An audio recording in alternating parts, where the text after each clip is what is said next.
नमस्कार साथियों, मेरा नाम है सुरेंद्र सिंह और आप देख रहे हैं एसएम न्यूज़। बसपा सुप्रीमो बहन कुमारी मायावती ने एक बेहतरीन ट्वीट किया है।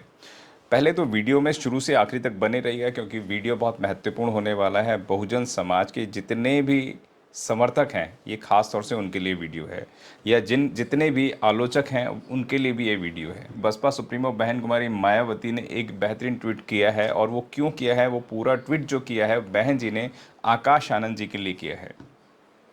यूं बहन जी कभी भी किसी के समर्थन में नहीं उतरती हैं, लेकिन बहन जी सीधे सीधे इस वक्त आकाश आनंद के लिए उतर चुकी हैं। और बहन जी ने ट्वीट में क्या कहा है ये भी मैं आपको बताऊंगा, लेकिन उससे पहले मैं आपको बता दूं कि बहन जी इस वक्त आकाश आनंद को एक बेहतरीन और बड़ी जिम्मेवारी देने वाली हैं। उनके ट्विटर से आपको समझ में आएगा। और बहन जी ने ऐसा ट्वीट क्यों करा है वह हम आपको बताते हैं। जिस तरीके से रावण के साम्राज्य को खत्म करने के लिए विभीषण था, उसी तरीके से बसपा को खत्म करने के लिए मनुवादी मीडियाओं के साथ साथ इस वक्त दलित एक्टिविस्ट और दलित पत्रकार, दलित मैं इसलिए बोल रहा हूँ क्योंकि बहुजन नहीं है वो, इस वक्त बहुजन बड़े जिम्मेवारी से काम कर रहे हैं। मुस्लिम समाज थोड़ा थोड़ा चाहता है कि बहन जी की सरकार आए, क्योंकि उन्होंने लॉ एंड ऑर्डर देखा था। उन्होंने देखा था कि हिंदू मुस्लिम कोई भी दंगा नहीं होता था। बहन जी के शासनकाल के अंदर मान सम्मान सबको बराबर मिला करता था। लेकिन अब जब से सरकार आई है बीजेपी की, तब से तमाम एट्रोसिटियां बढ़ गई हैं। लोगों को मूँछों रखने पे मारा जा रहा है, लोगों को घोड़ी पे बैठने पे मारा जा रहा है, बच्चे मटके से पानी पीता है तो मारा जा रहा है, और तमाम इस तरीके के दंगों से आप रूबरू हैं। सीधा मुद्दे पे आते हैं। बहन जी ने जो ट्वीट किया है उस ट्वीट को एक एक शब्द को समझना बहुत ज़्यादा ज़रूरी है। बहन जी का पहले ट्वीट को पढ़ते हैं क्योंकि बहन जी ने 4 ट्वीट करे हैं और ट्वीट को एक एक करके हम लोग समझने की कोशिश करते हैं। स्क्रीन पर आप देख रहे हैं, बहन जी ने पहले ट्वीट में लिखती हैं, विदित है कि बीएसपी से जुड़े कुछ लोग अपनी नासमझी, जोश व लापरवाही या विरोधी पार्टियों के षड्यंत्र के बहकावे में आकर काफ़ी गलती कर बैठते हैं, जिन्हें फिर पार्टी हित में सुधारने के लिए पार्टी की जिम्मेवारी से अलग करना व गंभीर मामलों को निकालना भी पड़ता है। आपने देखा कि किस तरीके से बहन जी जो बता रही हैं कि वह जो कुछ गंभीर मुद्दे होते हैं जिनकी वजह से पार्टी से निष्कासित किया जाता है। और दूसरे ट्वीट में बहन जी लिखती हैं, तथा उनमें से कुछ परिवर्तन आने व माफ़ी मांगने के बाद फिर पार्टी के मूवमेंट हित में लेना भी पड़ता है। और जब से पार्टी बनी है तो ऐसा किया जाता रहा है, जिन्हें पार्टी से कई कई बार निकाला भी है और उन्हें वापस भी लिया है। ऐसा अन्य पार्टी भी करती हैं। आप समझ सकते हैं कि बहन जी ने बड़ा क्लियर करा है इन शब्दों में कि अगर कोई अपना काम सही जिम्मेवारी से नहीं करता है तो पार्टी से उसको निष्कासित भी किया जाता है। इस तरीके से बड़े पदाधिकारी बैठे हुए हैं और वे काम नहीं कर रहे हैं। जैसे बहन जी ने कई सारी योजनाएं बनाई हैं, यूथ से बूथ तक बनाया है, भाईचारा कमेटी बनाई है, लेकिन जो बड़े पदाधिकारी काम नहीं करते हैं या घर घर जाके कैडर नहीं लेते हैं या वह लोगों को जोड़ने का काम नहीं करते हैं, तो ये बहन जी तक खबरें पहुंच जाती हैं। और जब पहुंचती हैं तो बहन जी का एक्शन इसी तरीके से होता है।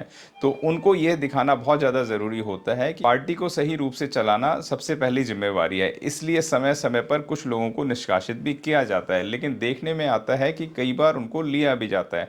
बहुत सारे लोगों को लिया है बहन जी ने, जैसे एडवोकेट सुरजीत सम्राट थे, और भी तमाम लोगों को निष्कासित किया गया। धर्मवीर अशोक जी को निकाला गया था, फिर वापस लिया गया था। उसी तरीके से आकाश आनंद जी को भी निकाला गया और पुनः वापसी भी हुई है। उसका एक बहुत बड़ा कारण है कि आकाश आनंद की जो छवि है लोगों के दिल में बस गई है।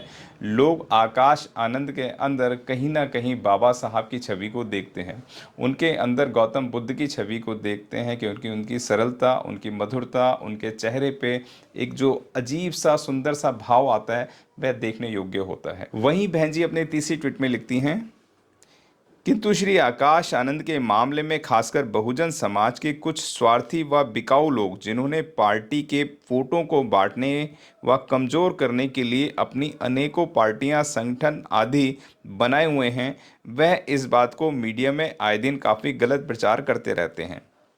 आप समझिए कि पार्टी बनाए हुए के समझ सकते हैं कि आप जिस तरीके चंद्रशेखर रावण हैं और रामदास अठावले हैं, वामन मेश्राम हैं, इस तरीके के लोग अधिकांश बसपा के ऊपर तीखे प्रहार करते रहते हैं। और उनको अगर डर रहता है तो बहन जी से रहता है, क्योंकि बहन जी के शासनकाल को सभी लोग जानते हैं और बहन जी के बिना किसी और को एक्सेप्ट भी नहीं करते हैं। आप समझिए, आपने तमाम देखे होंगे कि उन्होंने बीजेपी को धोने का काम किया, समाजवादियों को धोने का काम किया। लाल टोपी वाले कहते थे, उन्होंने बोला कि देश को बुलडोज़र की ज़रूरत नहीं है, आपको बुलडोज़र के लिए नहीं रखा है, आपको जोड़ने के लिए रखा है। तो आप समझिए कि बुद्ध की कला है, और बुद्ध बोलते थे कि जोड़ने की कला।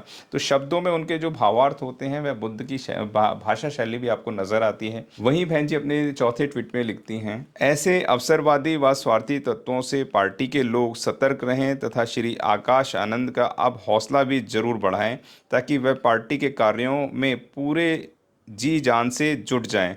इसी प्रकार पार्टी व अन्य जो भी लोग वापस लिए गए हैं उन्हें भी पूरा आदर सम्मान दिया जाएगा जो पार्टी हित में है।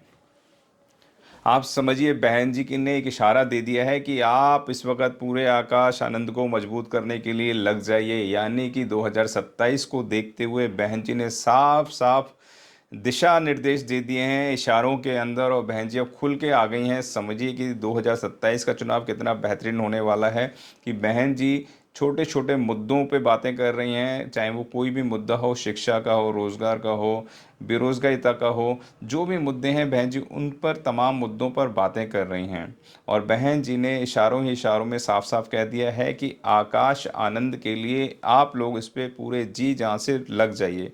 यानी कि आकाश आनंद को एक बड़ी जिम्मेवारी मिलने वाली है, और पूरे उत्तर प्रदेश के अंदर एक सैलाब सा आने वाला है आकाश आनंद का। क्योंकि आकाश आनंद जहाँ जहाँ जाते थे तो उनका प्रेम आपने देखा होगा कि माताएं गले लगाती थी, और जो बड़े लोग थे, सीनियर सिटीज़न थे, आशीर्वाद देते थे। और आकाश आनंद की जब मैं रैलियों में खुद गया तो मैंने देखा कि वे प्रोटोकॉल को तोड़ते हुए, यानी कि जो उनको सिक्योरिटी घेरा मिला होता था उसको तोड़ते हुए भी वह तमाम जनताओं से जाकर मिलते थे। और उनका आईक्यू इतना फास्ट है, अगर किसी से भी एक बार मिल लेते हैं तो उसको बड़े अच्छे से पहचान लेते हैं। अगर उसको मंच पे नहीं बुला पाते हैं तो उसको दूर से हाथ हिलाकर भी संबोधन करते हैं, यानी प्रेम करते हैं। तो साथियों, आकाश आनंद के लिए आपके क्या विचार हैं वह हमारे इस कमेंट बॉक्स में अवश्य लिखें। क्या लगता है कि 2027 के अंदर बसपा कहाँ जाने वाली है? 2027 के अंदर क्या आकाश आनंद एक बड़ा ध्रुवीकरण कर पाएंगे? क्योंकि राहुल गांधी भी नज़र आएंगे और अखिलेश यादव भी नज़र आएंगे, आदित्य योगीनाथ भी नज़र आएंगे। ये बड़े चेहरों के साथ आकाश आनंद को आप लोग कहाँ देखते हैं, ये हमें कमेंट बॉक्स में अच्छा अवश्य लिखें। वीडियो अच्छा लगता है तो लाइक करें, चैनल को सब्सक्राइब करें, अगर अभी तक सब्सक्राइब नहीं किया है तो बेल आइकन अवश्य दबाएं, और वीडियो को ज़्यादा से ज़्यादा शेयर करें। मिलते हैं अगले वीडियो में। धन्यवाद।